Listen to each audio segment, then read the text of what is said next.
BJP demands Rahul Gandhi apology over emergency. BJP criticizes emergency legacy of Congress. BJP Karnataka calls for Congress historical apology. In a bold display of dissent, BJP leaders and workers staged a protest at Freedom Park in Bengaluru, Karnataka, demanding an apology from Congress MP Rahul Gandhi for the emergency imposed by former Prime Minister Indira Gandhi on June 25, 1975. Led by Karnataka Assembly Leader of Opposition R. Ashok, the protest highlighted the illegality of the emergency, which saw the incarceration of opposition leaders and journalists without constitutional provision. Ashok condemned the emergency as a blatant disregard for democratic principles, asserting that such action violated the constitutional rights of citizens and undermined the fabric of Indian democracy. He stressed the significance of accountability, calling for Rahul Gandhi to publicly apologize for the Congress party's historical imposition of emergency rule. Party 1975 emergency brought in the nation, so it's illegal. Actually, the constitution not permit the emergency. Though they brought and they put jail in all the opposition leaders and media people and the judges. So this is taking the constitution.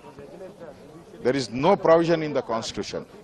She brought Indira Gandhi. That's why we demand Rahul Gandhi. If any moral rights of you come to the Ramlila Maidan and you and your mother have to apologize India, all the Indian people, 130 Indian people, apology. That is our demand. Echoing these sentiments, BJP leader C.N. Ashwath Narayan accused the Congress party of being anti-constitutional and criticized their perceived disregard for the principles laid out by Dr. B.R. Ambedkar. Narayan alleged that Congress had manipulated constitutional amendments to suit their political interests, rather than uphold the spirit of Constitution.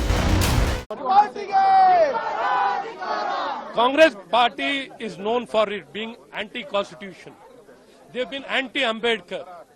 They work for themselves. They do anything to protect their self-interest. Probably emergency was the time. They had amended 38, 39, 40, 41, 42.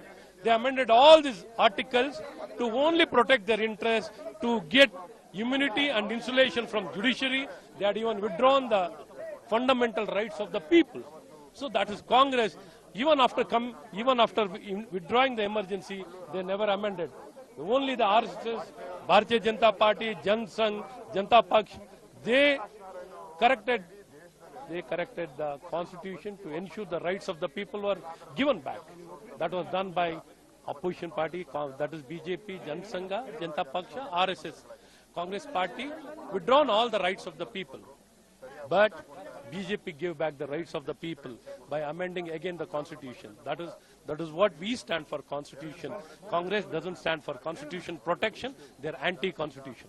The protest underscored ongoing political tensions over historical grievances, with BJP leaders insisting on acknowledgement and accountability for past actions that they deemed detrimental to India's democratic values.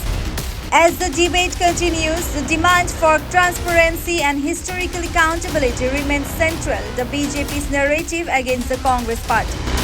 News Desk reports such the reality.